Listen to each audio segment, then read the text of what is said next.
தென்னை மரம் தான் கிடைக்கும்.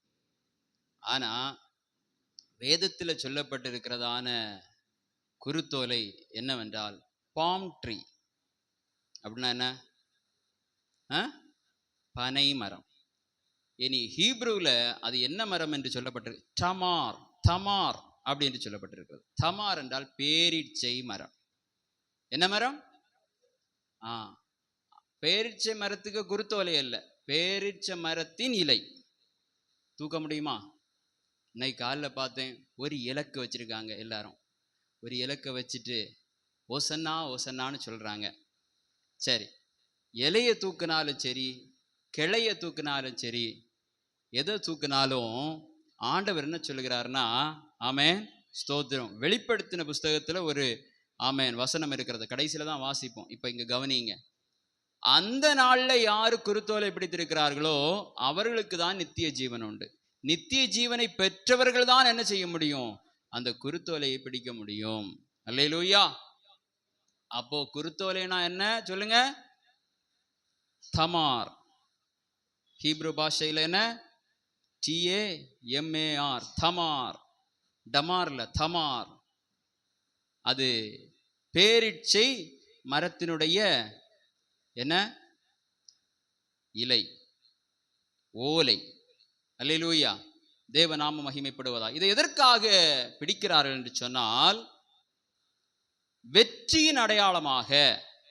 வாசிப்போம். ஸ்தோத்திரம். தேவநாம மகிமைப்படுவதாக.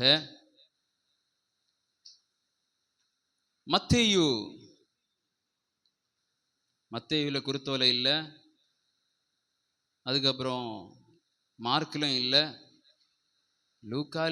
லூக்கால இருக்கிறதுன்னு நினைக்கிறேன். லூக்காலையும் இல்லை, யோவான்ல இருக்கிறது.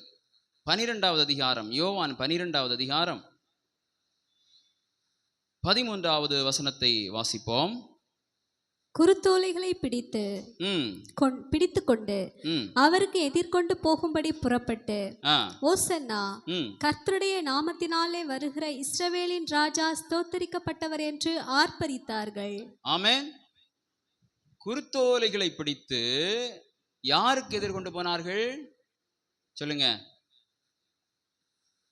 இயேசுவுக்கு எதிர்கொண்டு போனார்கள். எதிர்கொண்டு போய் என்ன சொன்னார்கள்? இஸ்ரவேலின் ராஜா, கர்த்தருடைய நாமத்தினாலே வருகிற இஸ்ரவேலின் ராஜா ஸ்தோத்தரிக்கப்படத்தக்கவர், ஸ்தோத்தரிக்கப்பட்டவர் என்று ஆர்ப்பரித்தார்கள். எல்லாம் நல்லா கவனிங்க. அப்போ இயேசுவை ராஜாவாக மக்கள் அங்கீகரித்தார்கள்.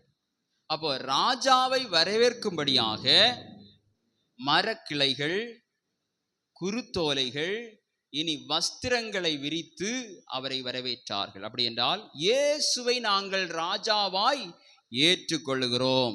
இன்னைக்கு ரெட் கார்பெட் எல்லாம் போடுவாங்க. பெரிய ஆட்கள் வரும் பொழுது பார்த்துருப்பீங்க, சிகப்பு கம்பளத்தில் நடந்து வருவாங்க. அப்படி என்றால் எங்கள் எல்லாருடைய கனத்தையும் மகிமையும் நாங்கள் உங்களுக்கு தருகிறோம், எங்கள் எல்லாரை விட மிக உயர்ந்தவராக நாங்கள் உங்களை பார்க்கிறோம், அப்படி என்று சொல்லி அர்த்தம். அன்றைக்கு வஸ்திரங்களை விரித்து மரக்கிளைகளை பிடித்து அவரை வரவேற்றார்கள். மத்தேயு எழுதின சுவிசேஷத்திலே 21வது அதிகாரத்தின் 1வது வசனம் முதல் வாசிப்போம். அவர்கள் எருசலேமுக்கு சமீபமாய் சேர்ந்து ஒலிவ மலைக்கு அருகான பெத்பகேயுக்கு வந்தபோது, இயேசுவானவர் சீஷரில் 2 பேரை நோக்கி, உங்களுக்கு எதிரே இருக்கிற கிராமத்துக்கு போங்கள். போன உடனே அங்கே ஒரு கழுதையையும் அதனோடே ஒரு குட்டியையும் கட்டியிருக்க காண்பீர்கள். அவைகளை அவிழ்த்து என்னிடத்தில் கொண்டு வாருங்கள். ஒருவன் உங்களுக்கு ஏதாகிலும் சொன்னால், இவைகள் ஆண்டவருக்கு வேண்டும் என்று சொல்லுங்கள், உடனே அவைகளை அனுப்பிவிடுவான் என்று சொல்லி அவர்களை அனுப்பினார். இதோ உன் ராஜா சாந்த குணம் உள்ளவராய் கழுதையின் மேலும் கழுதை குட்டியாகிய மரியின் மேலும் ஏறிக்கொண்டு உன்னிடத்தில் வருகிறார் என்று சீயோன் குமாரத்திக்கு சொல்லுங்கள் என்று தீர்க்கதரிசியினால் உரைக்கப்பட்டது நிறைவேறும்படி இதெல்லாம் நடந்தது. சரி, உன் ராஜா எப்படிப்பட்டவர் சொல்லுங்க, சத்தமா சொல்லுங்க. அப்ப அப்படி ஒரு ராஜா நமக்கு தேவை இல்லையா? ஆமென். நம்மை அரசாளுகிறவர் எப்படி இருக்க வேண்டும்? சாந்த குணமுள்ளவராக இருக்க வேண்டும். சாந்த குணமுள்ள ராஜா நமக்கு தேவையில்லையா? இப்ப யாராவது சாந்த குணமுள்ளவர்களா இருக்கிறாங்களா?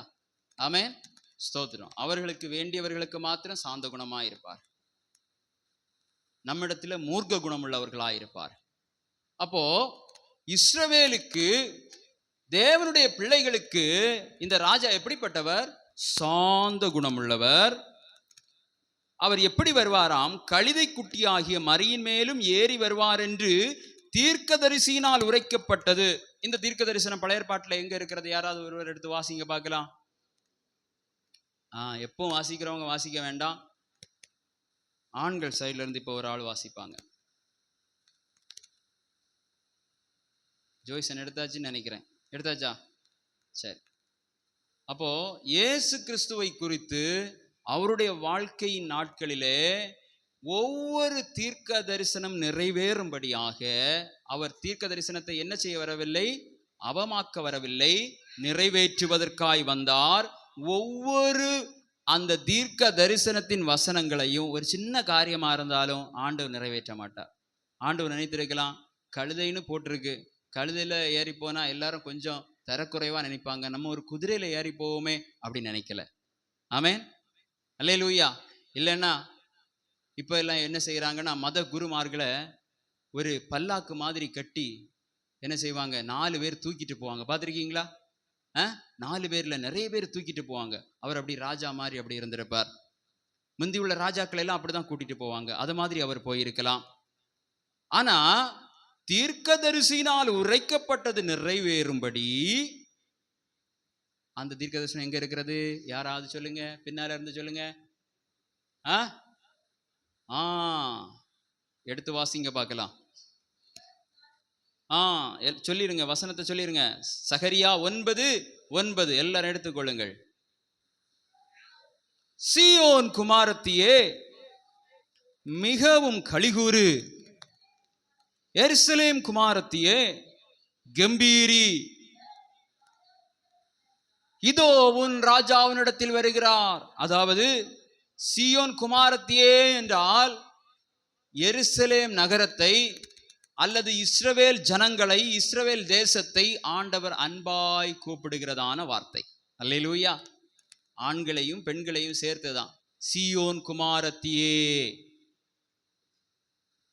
நீ இவ்வளவு நாளும் எப்படி இருந்தார்? அடிமையாயிருந்தாய், ரோமருக்கு அடிமையாயிருக்கிறாய், அல்லது வேறே ஜனங்களுக்கு, ஆண்டவரை அறியாத தேசத்தின் ராஜாக்களுக்கு நீ அடிமையாயிருக்கிறாய்.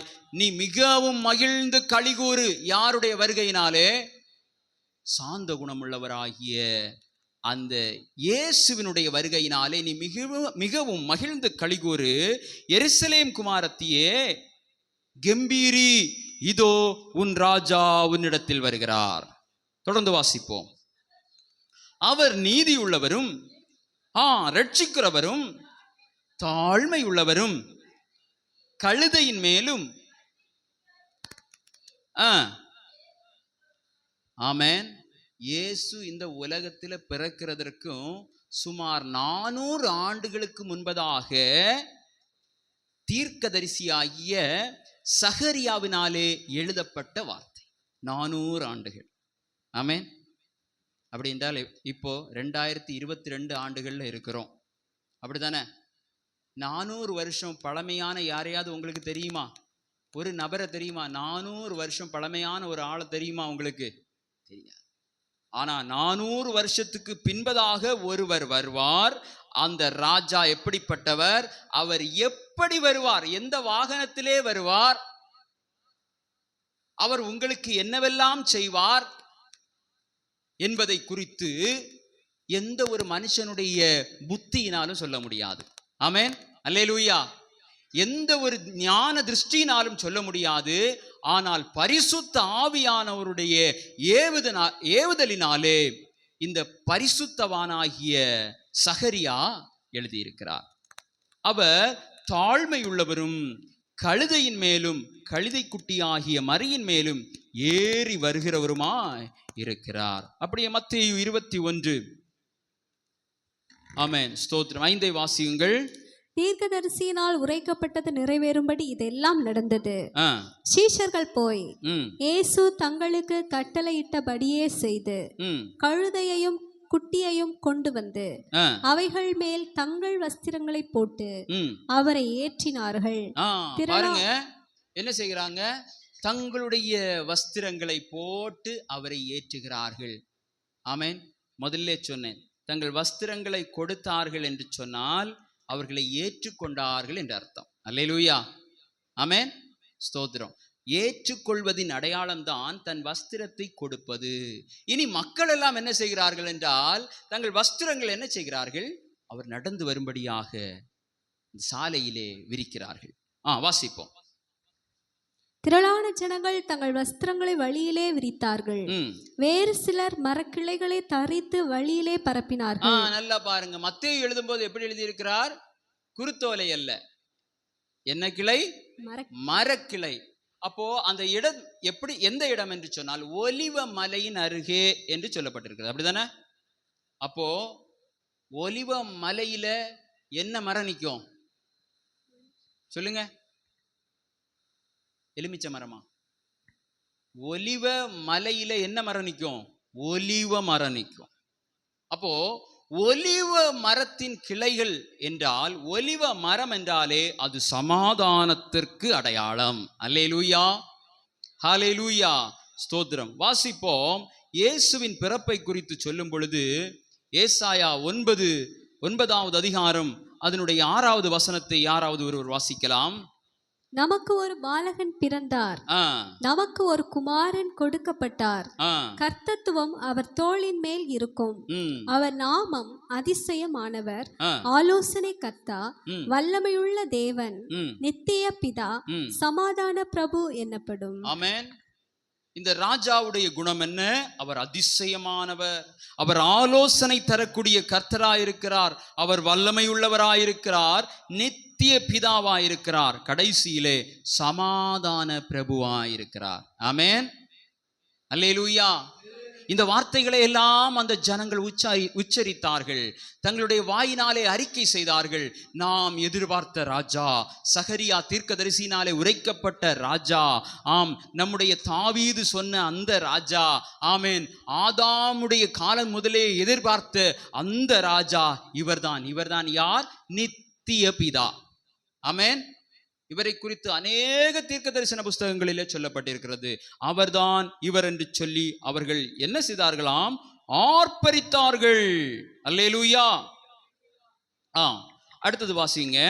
முன் நடப்பாரும் ஆகிய திரளான ஜனங்கள் தாவீதின் குமாரனுக்கு ஓசன்னா, கர்த்தரின் நாமத்தினாலே வருகிறவர் ஸ்தோத்தரிக்கப்பட்டவர், உன்னதத்திலே ஓசனா என்று சொல்லி ஆர்ப்பரித்தார்கள். ஆமென்.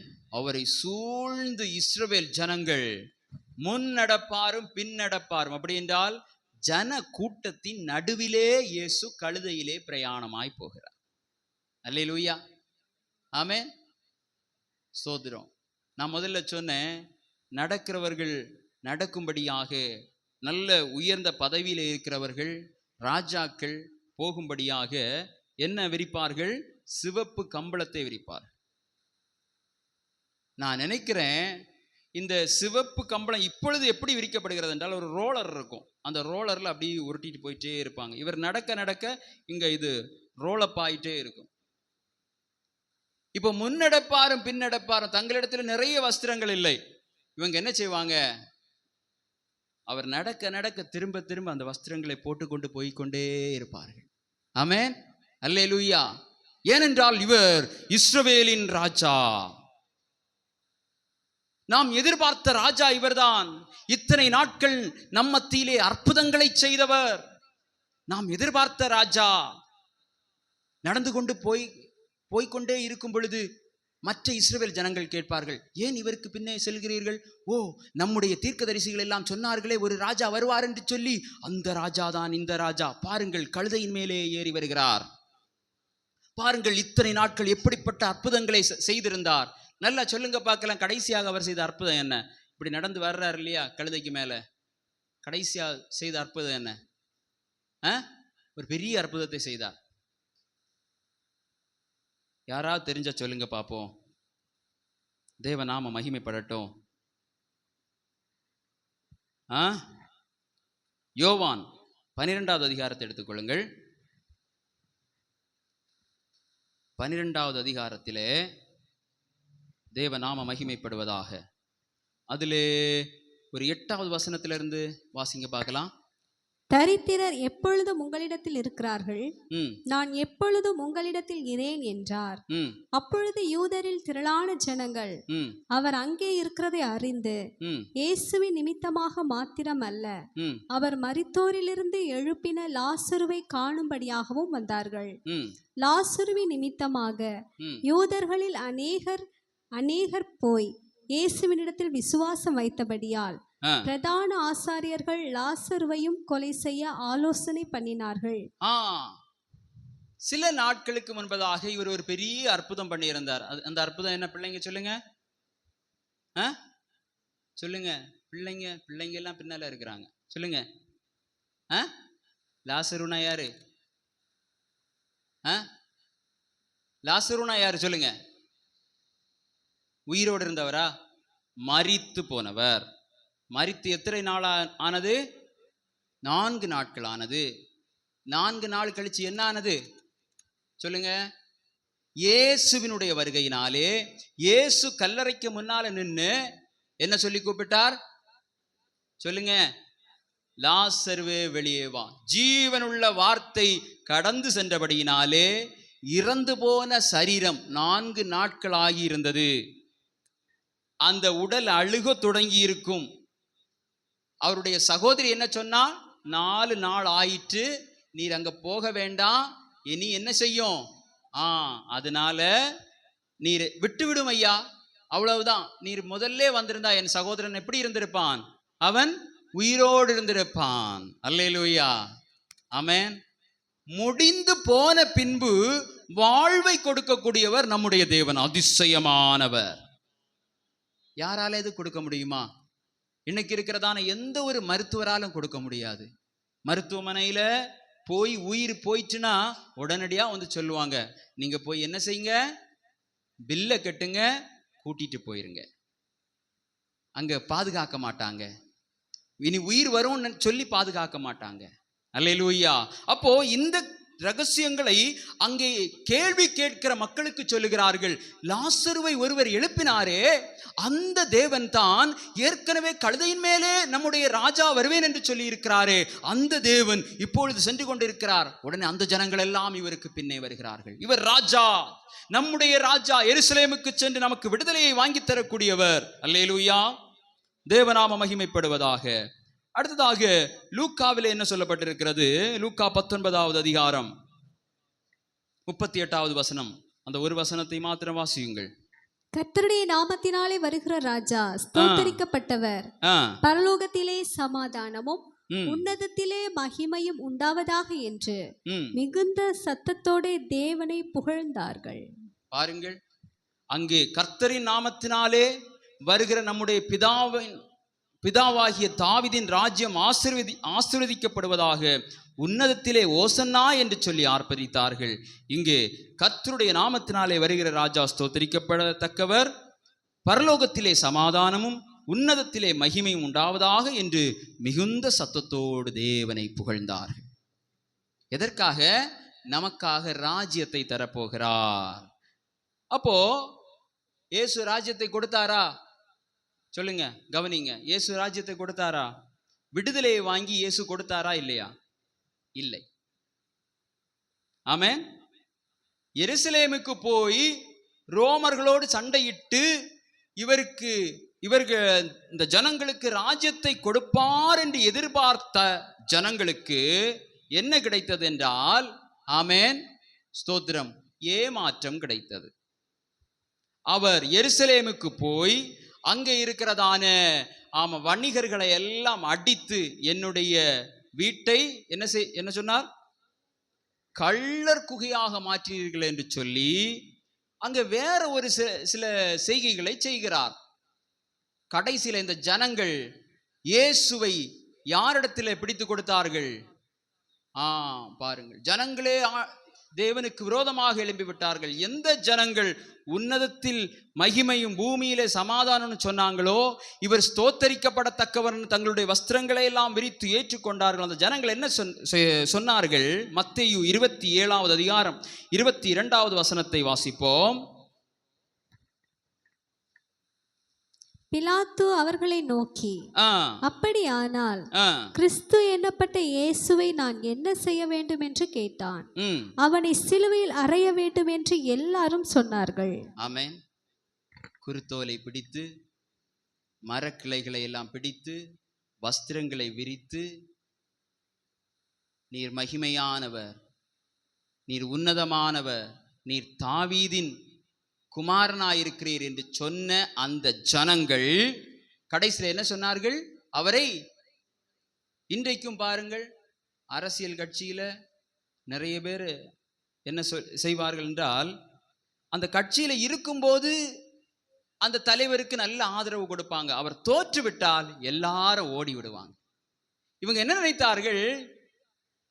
இவர் சொன்னதை செய்யவில்லை அல்லது தோற்று போனவர், இவர் ஒரு பொய்யன் என்று நினைத்து என்ன சொன்னார்கள்? இவரை சிலுவையிலே அறையுங்கள்.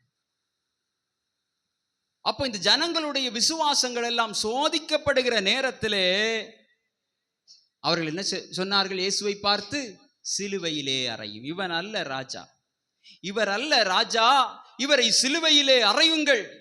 ஆமென். முதலிலே கொடுத்த மரியாதை அவனை, கடைசியில் என்ன சொல்கிறார்? அவனை சிலுவையிலே அறைய வேண்டும் என்று எல்லாரும் சொன்னார். பிலாத்துவுக்கு மனமில்லை. ஆமென். ஆனால் இஸ்ரவேல் ஜனங்களுக்கு மனம் உண்டு. என்ன சொன்னார்கள்? சிலுவையில் அறைய வேண்டும். அப்போ இன்னைக்கு நம்ம குருத்தோலைகளை பிடித்திருக்கிறதான எல்லா ஜனங்களும் அன்னைக்கு என்ன சொல்லுவாங்க? உன்னதத்திலே இருக்கிற தேவனுக்கு மகிமையும் பூமியிலே சமாதானமும் எல்லாம் சொல்லுவாங்க, அவரை கனப்படுத்துவாங்க. தங்களுடைய வாழ்நாளிலே அவர் சொன்ன வார்த்தைகளுக்கு கீழ்ப்படியாமல் அவரை சிலுவையிலே அறைவார்கள். நல்லா கவனிங்க, நாமும் அப்படித்தான் இருக்கிறோம். ஆமென். கிறிஸ்தவர்களாய் இருந்து கொண்டு ஆண்டவருடைய வார்த்தைக்கு கீழ்ப்படியாமல் இருந்தால் சிலுவையில் அறையப்படுவது யாரு? கிறிஸ்துதான். அவருடைய நாமத்திற்கு தூஷணத்தை வருவித்துக் கொண்டு இருக்கிறோம். கேட்டா சொல்லுவாங்க, கிறிஸ்துவை போல எல்லாம் வாழ முடியுமா? அதெல்லாம் முடியாது. கிறிஸ்துவை போல வாழ முடியுமா? முடியாது. ஆனால் இந்த குருத்தோலை ஞாயிறன்று குருத்தோலைகளை பிடித்து இவர்தான் ராஜா என்று சொல்வார்கள். மற்ற நாட்களிலே சிலுவையில் அறைவார்கள். அநேகர் இப்படிதான் இருக்கிறார். இந்த நாட்கள் வந்துவிட்டால் அந்த லெந்த் டேஸை நன்றாய் ஆசரிப்பார்கள். குருத்தோலை ஞாயிறு குருத்தோலைகளை பிடிப்பார்கள். அடுத்தது ஈஸ்டர் வரும்போது என்ன செய்வாங்க? அது வரைக்கும் இறைச்சி மாமிசம் ஒன்றும் சாப்பிடாம இருந்து ஈஸ்டர் அன்னைக்கு தான் இறைச்சி எடுத்து சாப்பிடுவாங்க, வெண்வஸ்திரம் தரிப்பாங்க. மற்ற நாட்களிலே அவருக்கு தூஷணத்தை கொண்டு வருவார்கள். ஆண்டவர் என்ன சொல்லுகிறார்? நீங்கள் எப்படி இருக்க வேண்டும்? வெளிப்படுத்தின விசேஷத்தின் 7வது அதிகாரம் 9வது வசனத்தை வாசிப்போம். நாம் எந்த கூட்டத்தில் இருக்க வேண்டும்? தங்கள் வஸ்திரங்களை விரித்து வரவேற்ற அந்த இஸ்ரவேலின் ஜனங்களின் கூட்டத்தில் நாம் இருக்க வேண்டுமா அல்லது இந்த கூட்டத்தில் இருக்க வேண்டுமா? 9வது வசனத்தை வாசியுங்கள்.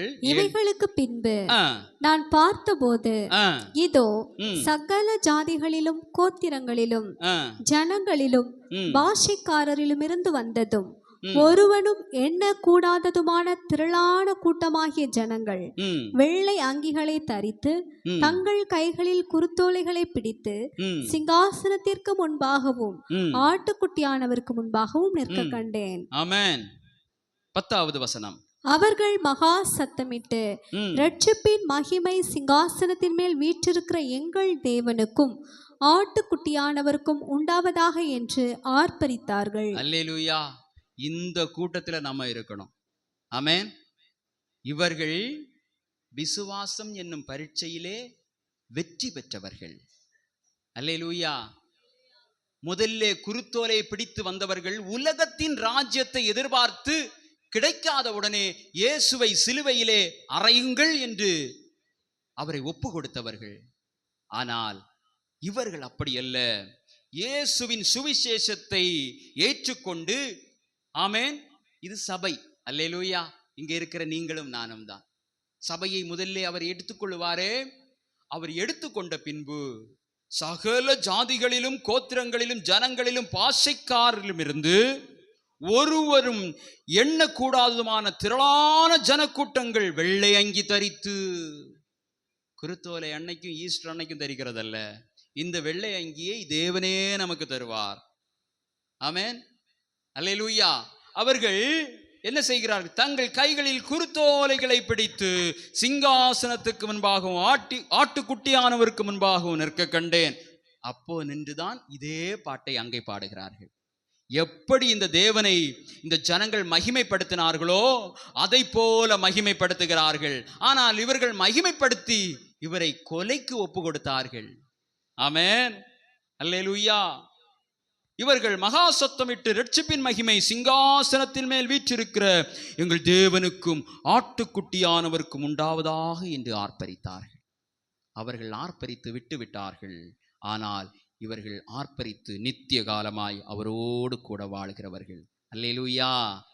இவர்கள் மறுரூபமானவர்கள். இயேசுவின் நிமித்தமாக பல பாடுகளை பட்டவர்கள். தங்களுடைய வாழ்க்கையை ஜீவ பலியாக ஆண்டவருக்கு ஒப்பு கொடுத்தவர்கள். பரிசுத்தமாய் வாழ்ந்த அவருடைய சபை, அந்த சபைதான் நீங்களும் நானும். அல்லேலூயா.